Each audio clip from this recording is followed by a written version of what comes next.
Welcome back to Cheddar News. I'm Alicia Nieves with the lovely Kristen Scholer. Alicia, it's great to be with you.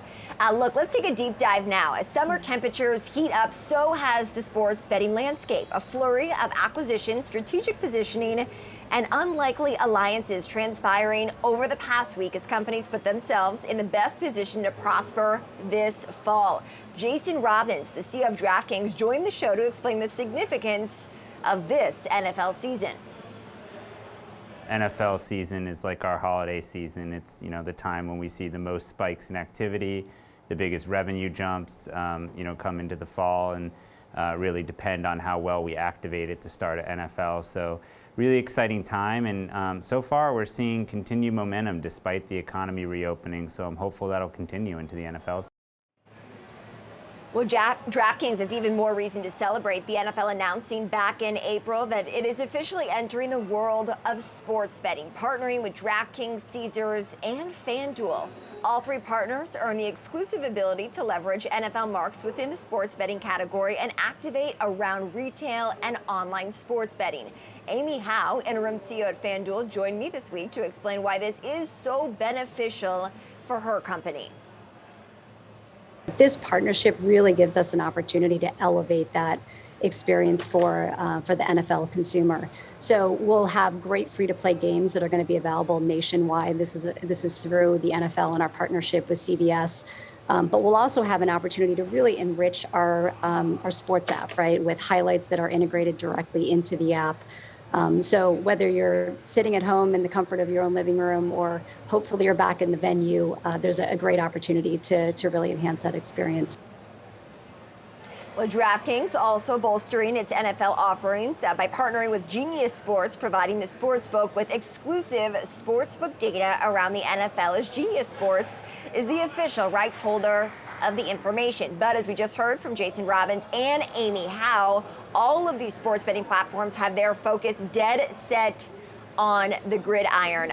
I think Jason Robbins, Alicia, described it best, right? It's basically like the retail holiday shopping season every single year. That's the time when these retailers basically become profitable for the year. The Olympics, normally a huge event, but certainly didn't seem to really stack up when it came to results for some of these sports betting platforms this year.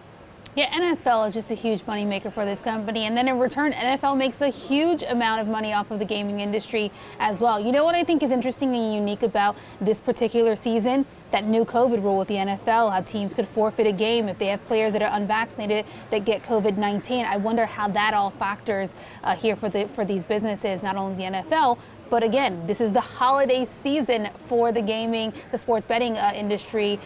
So we have to just think about how that's going to factor in. Absolutely.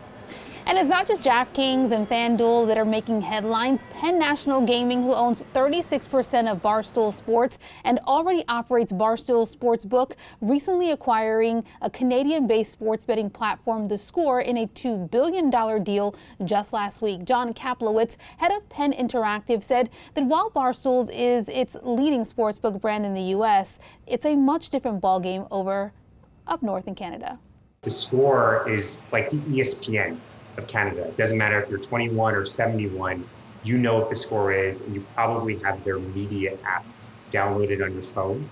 So as The Score rolls out their sports betting app, Score Bet, in Toronto, which just legalized single event sports betting, we're going to lead with the Score Bet brand there. And not to be outdone, Draftkings announcing an acquisition of its own just days later, buying Golden Nugget Online Gaming in a deal worth $1.5 billion. Matt Kalish, president of Draftkings, joined us to explain how this purchase will help extend Draftkings' reach in the gaming space overall. What we really saw with Golden Nugget was an amazing team and also an iconic brand from a retail gaming standpoint. They're synonymous with iGaming first play, that retail experience of stepping in, playing slots, all that kind of glitz and glamour of Vegas. They bring a tremendous brand to the table that has a lot of affinity with an iGaming first customer. Draftkings isn't only looking to expand into iGaming. However, the company jumping into the world of NFTs as it unveils Draftkings Marketplace. Kalish discussed what users can expect to see on the platform. Just listen.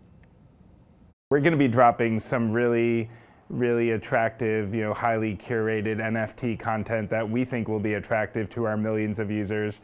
Starting with our partnership with Autograph, who has rights to distribute NFTs for some of our audience's favorite, athletes, celebrities, culture icons. Kayla's going on to say the inaugural NFT drop features Tom Brady, the co-chair of Autograph, but subsequent drops will include the likes of Wayne Gretzky, Tony Hawk, Naomi Osaka, and Tiger Woods.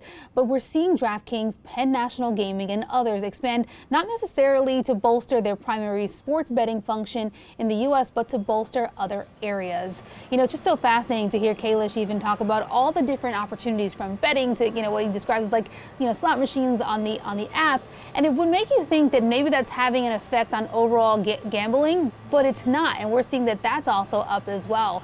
So just fascinating to see kind of this industry grow and to see the demand that's there for it, while they're still not taking away demand from other areas of the gaming industry.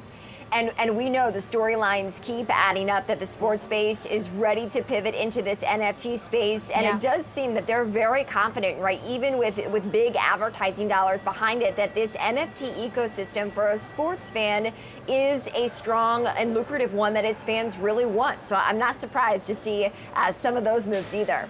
Yeah.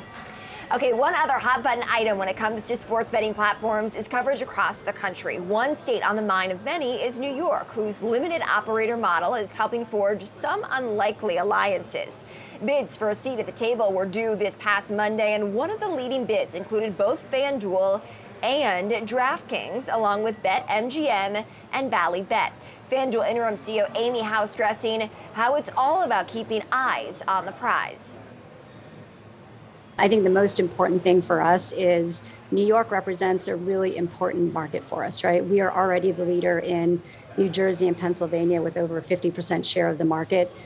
So our team has worked very closely with New York lawmakers to make sure that we can respond appropriately. And when it's safe and legal to do so, we're going to be very excited to serve that New York consumer.